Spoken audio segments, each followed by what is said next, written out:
1960년대에 로마에 올림픽이 있었습니다. 그게 마라톤에서 맨발로 뛰어서 우승한 사람이 있습니다. 42.195km죠. 에티오피아의 아베베 비킬레라는, 그래서 맨발의 아베베, 그렇게 알려져 있습니다.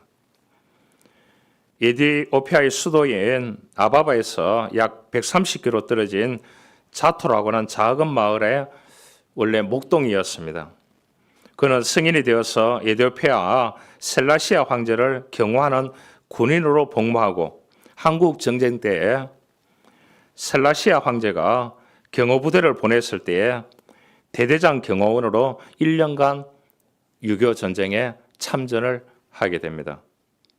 그 후로 군인 마라톤 대회에서 우승하면서 그는 마라톤의 두각을 나타냈고, 1960년에는 로마 올림픽에 갔다가 국가대표 출전 선수가 되어서 그 발목 부상이었던 선수를 대체해서 나가서 맨발로 우승을 하게 됩니다. 원래 마라톤에 출전하러 간 것이 아니고 올림픽을 구경하러 갔는 겁니다. 그래서 대신 뛰라고 하니까 맞는 신발이 없는 겁니다. 그래서 맨발로 뛰었는 거예요. 2시간 15분 16초라는 세계 신기록으로 그것도 우승을 하게 되었습니다. 그 다음 대회 1964년도 도쿄올림픽 마라톤 대회에서도 우승하면서 세계 최초로 올림픽 마라톤 2연패를 가져오게 되었습니다. 그런데 이렇게 마라톤으로 활약했던 그의 경력이 예기치 않은 대형 사고로 완전히 막을 내리고 말았습니다. 1969년도에 뜻하지 않은 교통사고로 목뼈가 부러지고 척추가 손상되는 준상을 입어서 하반신이 마비가 되었습니다. 할 수 있는 일이 아무것도 없었습니다. 그는 크리스찬이었기 때문에 주님이 나를 다시 살려서 세워주실 거라는 부활신앙을 믿고 그가 열심히 운동에 매진하게 됩니다. 그래서 1970년도에 노르웨이 장애인 눈썰매 대회가 있었습니다. 눈썰매 타고 내려가는 거. 장애인. 거기에서 또 우승을 하게 됩니다. 또 장애인 양궁, 탁구 이 대회에 나가서도 메달을 따게 됩니다. 그래서 에티오피아 말로 아베비 비킬라라고 하는 이름의 뜻이 있습니다. 이름의 뜻이 뭐냐고 하면은 꽃봉오리가 핀다는 뜻입니다. 이 사람은 그야말로 자기 인생의 꽃봉오리를 피기 위해서 신앙으로 극복했는 사람 가운데 한 사람인 것입니다. 정상적일 때도 수많은 대회에 나가서 우승을 하고, 교통사고 나서 좌절했을 때도 끊임없이 꿈과 희망을 가지고 도전하게 되었습니다. 그래서 이분이 그렇게 고백했습니다. 나는 비록 두 다리를 잃었지만 내게는 아직 건강한 두 팔과 언제나 나와 함께 하시는 예수님이 계십니다. 고통과 괴로움이 지지 않고 주님만 바라보고 마지막까지 달렸기 때문에 저는 승리할 수 있었습니다. 이렇게 고백했습니다. 아베베 선수가 목뼈가 부러지고 척추가 다쳐서 하변시에 만신이 되었을 때도 그가 사람들에게 꿈과 희망을 심어주기 위해서 그는 달리는 사람으로 표현되어 있습니다. 그래서 에티오피아 하면은 아베베 비킬라 그렇게 얘기한대요. 지금도. 여러분, 우리가 이 어두운 세상에 참 문제가 많습니다. 그러나 예수님이 계시는 한 우리가 그 있는 자리가 천국이 되어져야 됩니다. 할렐루야. 주님을 모시고 사는 그 자리가 어딜지라도 하늘나라가 되어져야 하는 것입니다. 절망 가운데서, 문제 가운데서, 슬픔 가운데서, 질병 가운데서 주님의 손을 잡고 일어설 수 있기를 주님으로 축원합니다. 죽음에서 부활하신 예수님을 마음의 주인으로 모시면 하늘의 놀라운 역사와 치유의 은혜가 일어난다는 것을 오늘 읽었는 본문에서 우리에게 교훈을 주고 있습니다. 오늘 또 부활하신 주님께서 이러한 놀라운 일을 살아서 나와 함께 하시는 그 하나님께서 여러분들과 함께 하시면서 수많은 기적과 수많은 일들을 그곳에서 함께 하시기를 원합니다. 그래서 그곳을 하나님의 나라로 만들기를 원하는 것입니다. 여러분, 우리가 죽어서 하나님의 나라 간다, 천국 간다. 그것만 생각하지 마시길 바랍니다. 이 땅에서 우리가 천국을 경험해야 영원한 천국에서 살아갈 수 있는 것입니다. 그래서 주님은 우리들에게 희망을 주시고 부활하시고, 부활하신 주님께서 우리의 죄를 다 십자가에 못 박혀 죽으심을 통하여 사해 주시고 부활하시고, 지금도 우리와 함께 하시면서 역사하시는 것이 오늘 2000년 동안 부활절을 지키는 기념인 것입니다. 로마서 3장 23절에 말합니다. 모든 사람이 죄를 범하였다. 하나님의 영광이 이르지 못하였다. 저를 포함해서 모두 다 죄인입니다. 스스로 해결할 수 없습니다. 죄의 문제를 어떻게 해결하겠습니까? 세상에서 다른 종교에서 하는 이야기는 이런 것입니다. 어떤 사람이 물에 빠졌습니다. 물에 빠진 사람 보고, 야, 너 수영해서 나와. 이렇게 팔을 저으면 돼. 이렇게 노력하면 돼. 물장구를 이렇게 치면 돼. 나와줄 수 있습니까?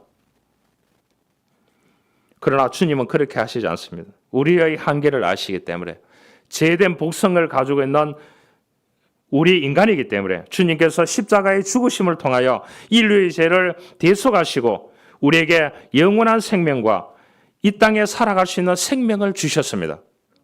그러기에 우리가 이 땅에 살아가는 동안 주님과 함께 예배하며 기도하며 말씀 가운데 가며, 또한 우리가 주님을 위해서 이 땅에서 복음을 전파하기 위해서 우리가 열심히 복음의 배달부의 삶을 살아가는 이유가 어디 있겠습니까? 이 땅에 하나님의 나라로 만들어야 되는 우리의 사명이 있습니다. 여러분, 좀 더 힘든 일이 있더라도 인내하시길 바랍니다. 견디시길 바랍니다. 부활의 아침에 우리가 다시 한번 하나님이 우리의 모든 죄를 용서해 주시고 구원을 주신 그 구원의 확신을 다지는 날이 부활주일입니다. 그렇게 하고 이 땅에서 살아가는 동안 내 생애에 생명이 주어졌는 호흡하는 그날까지 이 땅에 내가 있는 그곳에 천국으로 만드는 삶이 우리에게 사명이 주어졌습니다. 우리의 믿음을 감정이나 느낌에 의존하지 않기를 원합니다. 살아계신 하나님을 의지하시기를 주님으로 축원합니다. 여러분, 서양의 전래동화 가운데 신데렐라라는 것 아시죠? 이 신데렐라는 귀족의 딸로 태어났습니다. 일찍 어머님이 돌아가시고 그녀는 아버지는 재혼해서 계모와 두 딸을 세 가족으로 맞이하게 됩니다. 신데렐라는 이들로 인해서 가정의 안팎에서 수많은 어려움을 겪게 됩니다. 신데렐라 이름의 뜻이 뭔 줄 압니까? 여러분, 누가 가서 신데렐라 하면은 구전일을 다 시키시길 바랍니다. 구전일도 도맡아 하는 여자라는 뜻입니다. 신데렐라 이름의 뜻이. 근데 뭐 너가 신데렐라 같다 그런 말 하면은 욕입니다. 알겠죠?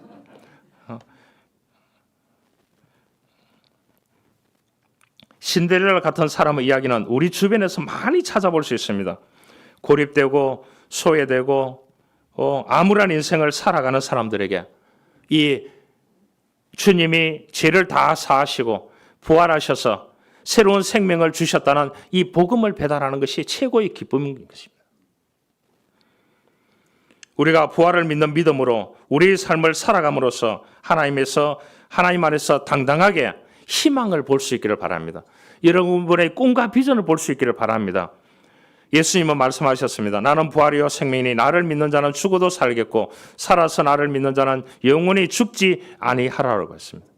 이 말씀을 믿고 미국에서 2명의 선교사가 1885년 4월 5일, 그때는 1885년 4월 5일이 달력으로 상으로는 주일 아침이 부활주일이었습니다. 이 조선 땅에요. 여러분, 1885년 하면은 150년이 지나요. 150년 정도 되죠. 150년 되네요. 그때 미국의 2명의 선교사가 인천항에 내리게 됩니다. 배에서요. 수개월을 걸쳐서 일본에 도착해서 여러 가지 좀 쉬다가 한글도 배우고 이렇게 해서 이 사람들이 조선의 땅에 왔습니다. 이 두 사람은 위대한 학교를 나왔습니다. 그렇게 해서 이 사람들은 또 뭐냐? 어술이 없으니까 의대에 가서 또 1, 2년을 공부를 더 하고 왔습니다. 그래서 조선은 희망이 보이기 시작했습니다. 이 두 분이 서울에 딱 도착해서 썼는 일기가 있습니다. 자기 조국에 보내는 편지가 있어요. 1885년도에 조선의 땅은 나무랍니다. 사람인지 동물인지 구분할 수가 없습니다. 다 미개인 같습니다. 그러나 하나님, 제가 여기서 기도합니다. 차후에 몇십 년, 몇백 년이 지난 후에는 이 조선의 땅이, 캄캄한 암울한 이 땅이 밝아지고, 저 사람 괴물같이 보이고 사람같이 안 보이지만 그때는 사람같이 보이고 하나님의 사람들로 수많은 교회가 이 조선 땅에 서서 복음을 외치는 나라가 되리라고 믿습니다. 저는 확신합니다. 하나님 도와주십시오. 이렇게 기도했대요. 그대로 되었다는 겁니다. 할렐루야. 부활의 주님은 우리의 마음을 열어주십니다. 그 많은 사람들이 부활의 주님을 통해서 하나님의 큰 역사하심이 이루어졌는 것입니다. 우주 비행사 가운데 그 올드린이라고 하는 사람이 있습니다. 이 사람이 헝가리 대학에서 강의를 했는데요. 사회주의가 붕괴되기 전입니다. 헝가리 대학에서 달나라에서 있었던 일을 강연을 했습니다. 내가 달나라에 첫 발을 내디뎠을 때에 마음이 얼마나 감격했는지, 그래서 나도 모르게 할렐루야 이렇게 소리쳤답니다. 할렐루야 하고 나니까 하나님이 살아계심을 보였고 하나님이 나와 함께 계신다는 것을 깨달았고 그때 내 신앙이 새로움을 느꼈습니다. 하나님의 눈으로 볼 수 있는 최고의 기회였습니다. 이래 하니까 강연이 끝나고 한 학생이 손을 들어서 질문을 했다고 합니다. 당신 말고 다른 사람이 갔다 왔는데 그 사람은 하나님이 보이지 않더라고 그렇게 얘기했는데 당신은 하나님이 보인다고 했는데 어떻게 된 것입니까? 이렇게 하니까 올드린이라는 사람이 그런 말을 했습니다. 마음이 청결한 자는 하나님을 봅니다. 마음의 눈이 떠지고 영적인 눈이 떠진 자는 하나님을 볼 수 있습니다. 이 얘기를 했다. 여러분, 영적인 눈이 떠야 됩니다. 우리가 이 교육받아 왔는 한국 사람들은 감정에 의해서 마음이 움직여집니다. 어디로 갈지 몰라요. 그래서 30년, 40년, 20년, 10년 살아왔는 것이 하루아침에 인생을 끝내버려요. 그러기에 우리는 왜곡된 렌즈를 벗어야 됩니다. 얼마나 발전해가고 있습니까? 그러죠. 저도 나이 들은 줄 몰랐어요. 가르치면서 나이 든 것을 절실하게 느낍니다. 여러분, 학교 선생님들 20년 이상 교직에 있었던 사람을 제가 가르치고 있는데, 박사들을요.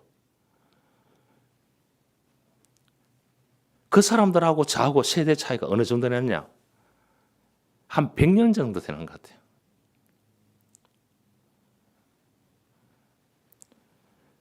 그런 사람들이 왜곡된 인지를 가지고 있는 것을 제가 바꿀 수 없습니다. 어떻게 하면 됩니까? 하면 신앙생활 하라 그럽니다. 신앙생활 하면은 왜곡된 눈을 다 걷어낼 수 있습니다. 왜곡된 인지를 다 걷어낼 수 있습니다. 왜냐? 하나님이 새로운 눈을 뜨게 하시기 때문에. 여러분, 육적으로 눈을 뜨고 살아간다. 이 모든 학자들이 그렇게 하겠습니다. 20%밖에 안 된대요. 80%는 하나님의 영역이래요. 그래서 내가 아무리 똑똑하다고 외치더라도 그 사람은 20%밖에 안 되는 거예요. 그러잖아요.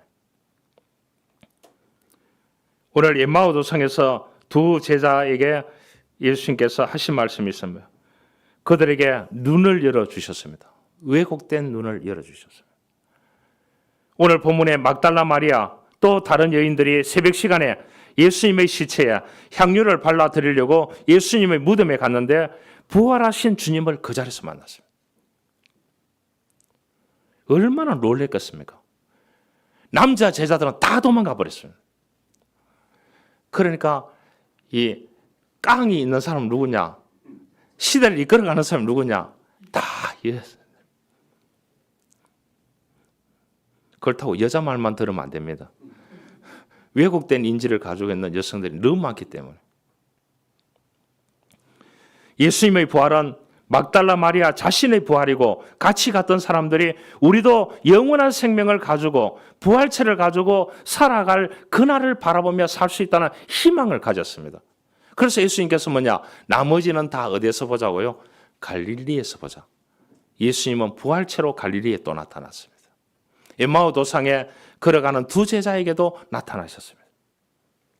500명이 동시에도 그 부활체 주님을 경험하게 되었습니다. 예수님은 우리 모두의 임마누엘, 나와 함께 하시는 하나님인 것입니다. 물 한 방울이 혼자 있을 때는 증발해버릴 미미한 존재지만 바다를 만났을 때, 한 방울 한 방울이 만났을 때 바다로 부활하게 되는 것입니다. 숫덩이 한 개가 혼자 있을 때는 숫덩이 한 개에 불과합니다. 그러나 용광로를 만났을 때 그 숫덩어리 한 개는 용광로 불로 부활하게 됩니다. 어둠이 동굴 속에 천년이 있어도 어둠일 뿐입니다. 빛을 만났을 때 빛으로 부활하게 되는 것입니다. 이 말은 뭡니까? 자기가 아무리 똑똑해도 지금 이 시대는 주변에서 도와주는 사람이 없으면 끝나는 거예요. 자기 인생에. 그래서 여러분 좋은 사람을 많이 얻기를 바랍니다. 할렐루야. 여러분들이 살아가는 그 분야에 좋은 사람을 많이 얻어야 됩니다. 좋은 사람을 한 100명을 얻어서 열심히 하고 있는데 사기꾼을 한 사람을 만났다. 100명이 다 날아가 버려요. 그래서 우리가 주일 예배 드릴 때마다 좋은 사람 만날 수 있는 축복을 달라고 기도해야 됩니다. 여러분, 인류에게 하나님이 주신 1번이 뭔 줄 아십니까? 관계입니다. 관계가 무너지면 끝나는 거예요. 관계가. 모든 것이 관계입니다. 혼자서 무인도에 가서 산다. 이 시대는 안 맞는 거예요. 옛날에는 맞았습니다. 알겠죠? 옛날에. 이 시대는 맞지 않다. 우리에게 이 시대를 살게 하고 곳곳에 호흡이 살아있다는 것은 수많은 문화와 모든 것이 변함에도 불구하고 여러분, 하나님은 변하지 않습니다. 살아계신 하나님은 변하지 않습니다. 그분은 계속해서 나와 함께 하십니다. 내가 변하고 내가 왜곡되고 그런 가운데서도 하나님은 나에게 꿈과 희망을 주십니다. 그 희망을 붙들고 기도하시길 바랍니다. 그러면 하나님께서 여러분들에게 좋은 사람 붙여주셔야 됩니다. 특별히 신앙의 좋은 사람 붙여주셔야 됩니다. 제가 이렇게 일해서 서울에 갔었는데요. 딱 만나서 앉았는데 그분이 저보고 그분의 밑에서 일하는 사람들이 쫙 앉았어요.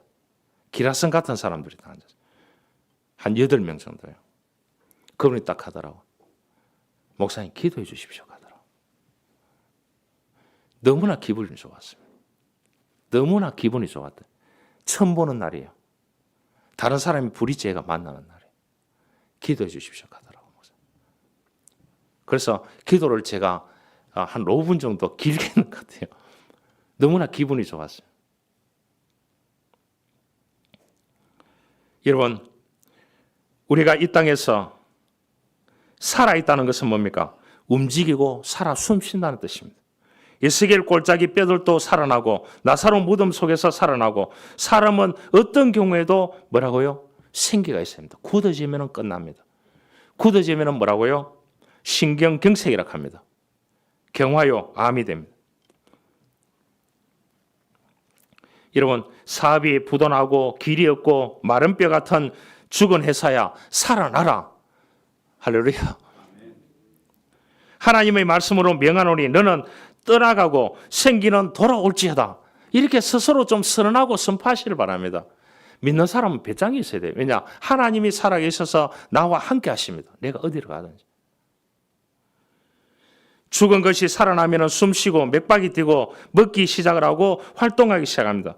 교회는 성도는 예배와 성김과 선교와 전도로 움직여야 합니다. 그래야만이 살아있는 것이고 하나님의 기적을 체험할 수 있는 것입니다.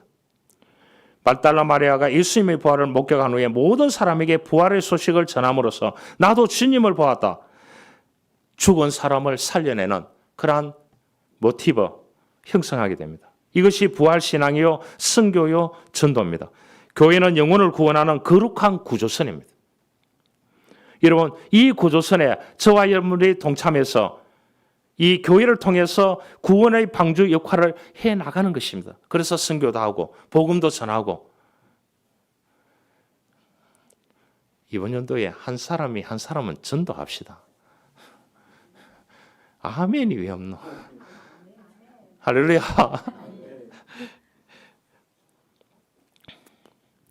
사도 바울은 부활로 살기 위해서 자신을 날마다 죽인다고 했습니다.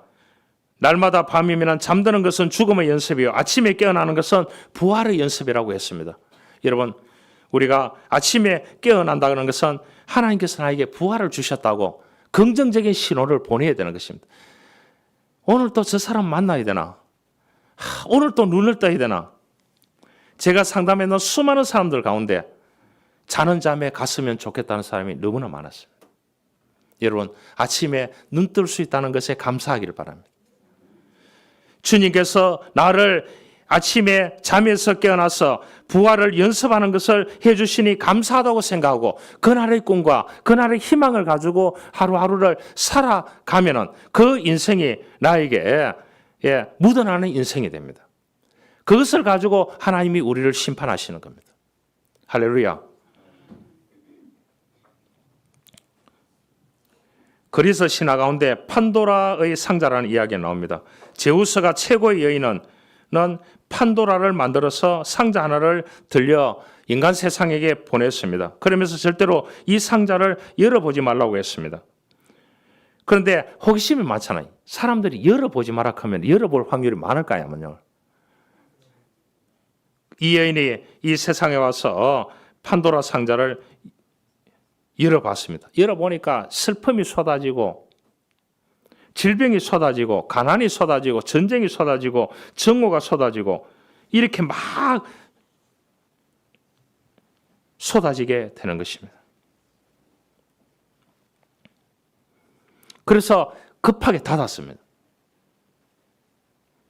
물론 지연의 얘기입니다.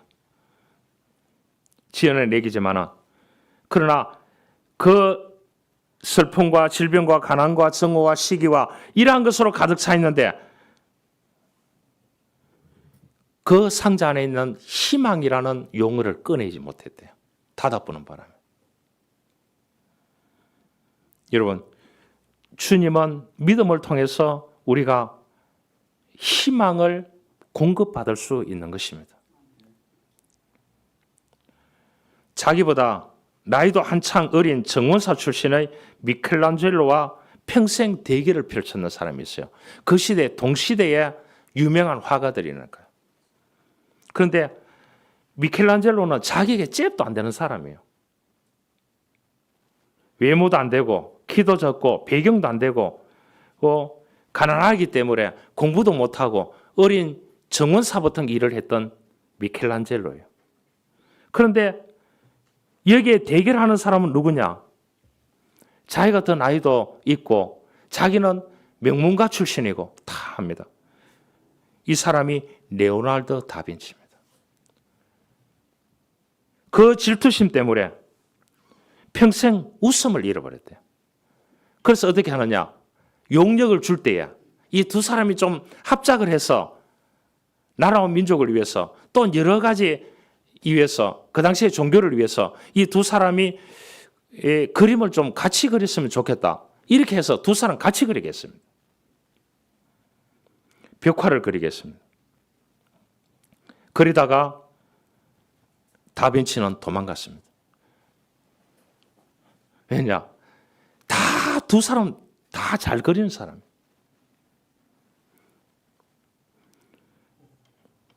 이때부터 자존심 상한 레오나르도 다빈치는 미켈란젤로에 대한 질투심과 집착 때문에 평생을 웃지 않았다고 합니다.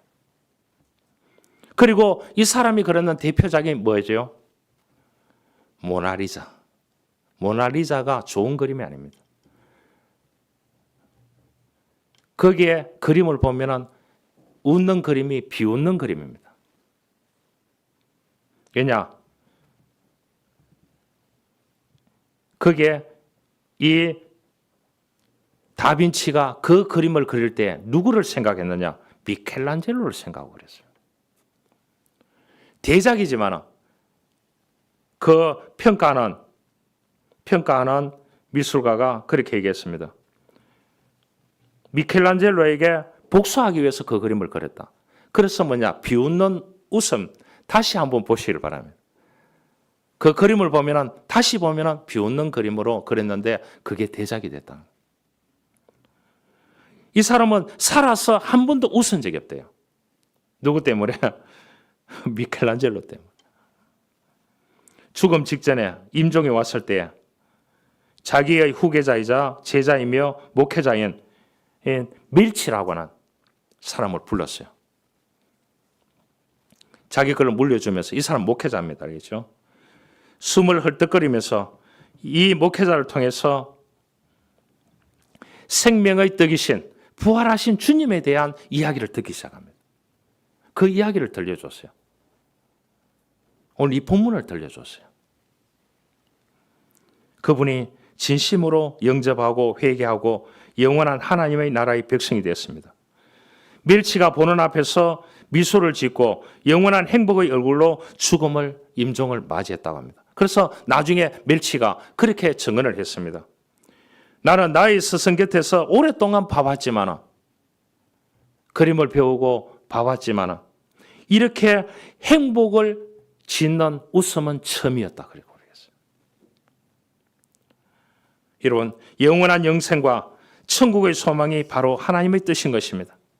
오늘 이 절망하는 사람들, 예수님의 그 무덤에 찾아가서 향을 발라주기 위해서 갔는데, 뿌리기 위해서 갔는데, 거기에서 부활하신 주님을 만났습니다. 이제 새로운 희망이 생겼어요. 그를 전하기 시작합니다. 주님께서 다시 살아나셔서 너희들이 평안하냐? 그렇게 말씀하셨습니다. 그래서 그들은 꿈과 희망을 가지고 살아갈 수 있는 제자들이 되었습니다. 그래서 그 12 제자들이 주님을 다시 경험하고 난 뒤에 전 세계로 다 흩어져서 순교하기까지 복음을 전했습니다. 자기 목숨을 내놓고요. 아르헨티나에 가면은 이 기독교 교도소가 있습니다. 기독교 교도소가 한국 사람들이 후원해서 만들어줬어요. 거기에서 이제 복음을 전하는 선교사님이 계십니다. 그 선교사님을 통해서 박건영 변호사가 그 안에다가 신학교를 만들어줬어요. 왜 그럴까요? 여기에 들어왔는 사람들이 열심히 이제 복음을 받아들이는 거예요. 복음을 받아들여서 나가서 열심히 이제 일을 하고 복음대로 살겠다고 이렇게 작정하니까 이 사람들을 위해서 신학을 조금 가르쳐야 되겠다. 그 목회하도록 가르치면 안 되잖아요. 이제 복음 전하도록 가르쳐야 되겠다. 그래서 그 학교 안에 정식적으로 신학교를 세웠다니까요. 그래서 그곳에서 10년 살았는 사람, 20년 살았는 사람, 5년 살았는 사람, 이 형기를 마치고도 그 신학교에 다니게 되는 겁니다.